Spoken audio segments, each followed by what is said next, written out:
Welcome to the Omnic Recap, where every Sunday we look back at what happened during the past week in Overwatch. A few weeks ago, we were drowning in rumors, news, hints, a pool of prune juice. Yeah, that last one is a story for another time. This last week, we went back to silence. But why? Why isn't Blizzard sharing Overwatch 2 news? What could be the reason for them being so secretive? Well, we'll try and figure that out in a minute. First, we need to go over all the news for this week. Last Sunday, Blizzard surprised us with the announcement of a brand new challenge. Well, we kind of knew it was coming. But that announcement, they shared a short teaser, and the next day, the Reaper's short story was released upon the world. In this new short story, we learn more about one of Reaper's first missions with Talon, and we get a good look into his past and his reasons for joining Talon. I'll leave a link to the short story below. On Tuesday, the actual challenge started. It will last for 2 weeks till March 8th. During that time, you can unlock a spray, an icon, and a legendary skin by playing in quick play, competitive, or arcade. I personally like this skin, even if I don't play Reaper that much. And so does the community, apparently. But what about you? What do you think about this skin? Let me know in the comments. Per usual, there are also some Twitch drops connected to this challenge, and you can unlock a set of exclusive sprays by watching any Overwatch streamer on Twitch. And that includes myself, twitch.tv/DamesysTV. Come join us. So yeah, a challenge, not an Overwatch 2 beta. Although it looks like some people will get their hands on that beta pretty soon.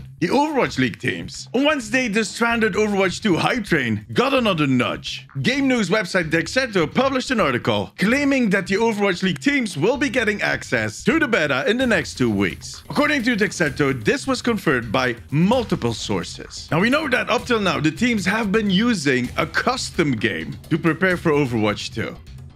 Yeah, a custom game that includes 5 versus 5 and some of the changes that we already know about. Florida Mayhem's main coach, Gunba, actually shared the code last weekend. I'll also leave it in the description below. But it is safe to say that the teams getting their hands on the actual Overwatch 2 build is well overdue. The season is starting on May 5th. That is in 2 months. The big question, of course, is who else is getting access to that beta? Is it only going to be the Overwatch League players? Or will they open it up to the public? Or just a part of the public? It would make sense for them to kick off the closed beta at that point. If you have those servers up that we have been talking about the last few weeks, if you put in the effort, why not start that feedback cycle and the marketing machine? It will only help to get the game in the best shape possible by May 5th. On the other hand, we have been here before, multiple times. And all fingers are pointing at Blizzard right now. Some people are getting upset, apart from the content creators that actually need the content to make a living, because everybody's feeling neglected. There's no content for the current game and no communication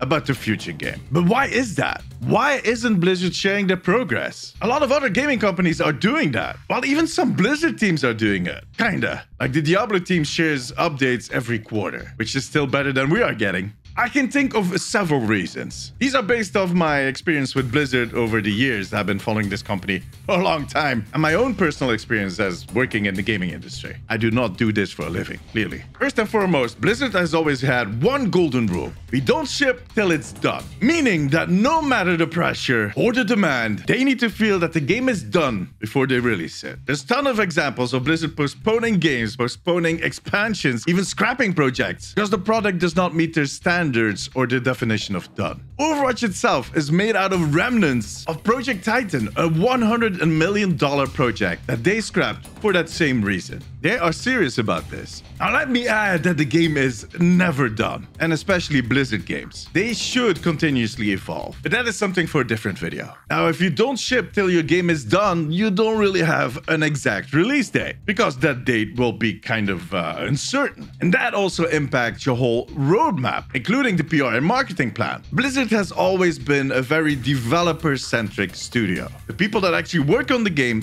dictate the tempo. Now, I don't know if that is still the case with all the corporate pressure that we have seen in the last 2 years, but it used to be that way. Another reason that they're not communicating that much is that Blizzard does not like making promises that they can't keep. They would rather not talk at all than to promise us something and then have to retract it a few years later. Because they have had their fair share of cancellations over the years. One of the most famous ones is StarCraft Ghost, a stealth action game that was set in the StarCraft universe. It was cancelled 5 years after it was announced. But even before that, there was a point-and-click adventure called Warcraft Adventures. Again, shelved 5 years after it was announced. So yeah, they got really careful when they start making promises. And then there's, of course, Jeff Jeff leaving, Jeff Kaplan. I've said this many times before. Overwatch is being made by a team. A single member leaving, even if it is the director, will have an impact on the team, but it won't change the game that substantially, or it shouldn't change the game that substantially. Now, the current game director, Aaron, has worked with Jeff for many years, and he was there at the start of Overwatch. But Aaron has also stated in interviews that he isn't Jeff, and that he isn't as comfortable as being front and center as Jeff did. I don't know if Jeff was comfortable with it, but he did it, which also plays in their content strategy. Maybe to a lesser extent, but still. And to be honest, it is relatable. This might surprise you if you watch my videos and my streams.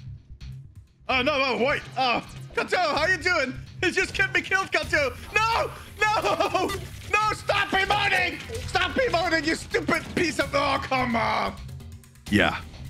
That happened. But I'm actually quite an introvert myself. Public speaking does not come naturally for me. I had to train myself to do this. And I'm not the only one. There's a lot of people like that. I don't want to assume that I know Aaron's situation, but we should not expect him to do the same thing that Jeff did. And I have no idea if they have someone else on their team that has those capabilities, that can be that spokesperson for the team. And then there's the state of the company. The unrest of the last few months, the corporate pressure that they're under, those are things that are really difficult to map from an outsider's perspective. Now, that all being said, we live in a day and age where communities are a pillar within the gaming industry. In the indie and the AA companies, the kind of stuff that I work with on a daily basis, a community will make the difference between success and failure. You can make the best game, but if you don't have the community, you won't sell anything. There's so much content right now that you need people to be your ambassadors, that you need them to lift your product over the masses. For AAA companies like Blizzard, it is less of an issue because they have huge marketing budgets to throw at it. But that is, in my opinion at least, money thrown away. Every content push that they could have done in the last 12 months would have saved them thousands of dollars. And if you project that impact to the coming years, it goes into the millions. They believe, and rightfully so, that the reputation of the current game and the quality of the game that they're making will warrant success. But by waiting too long to build that trust, to build that hype,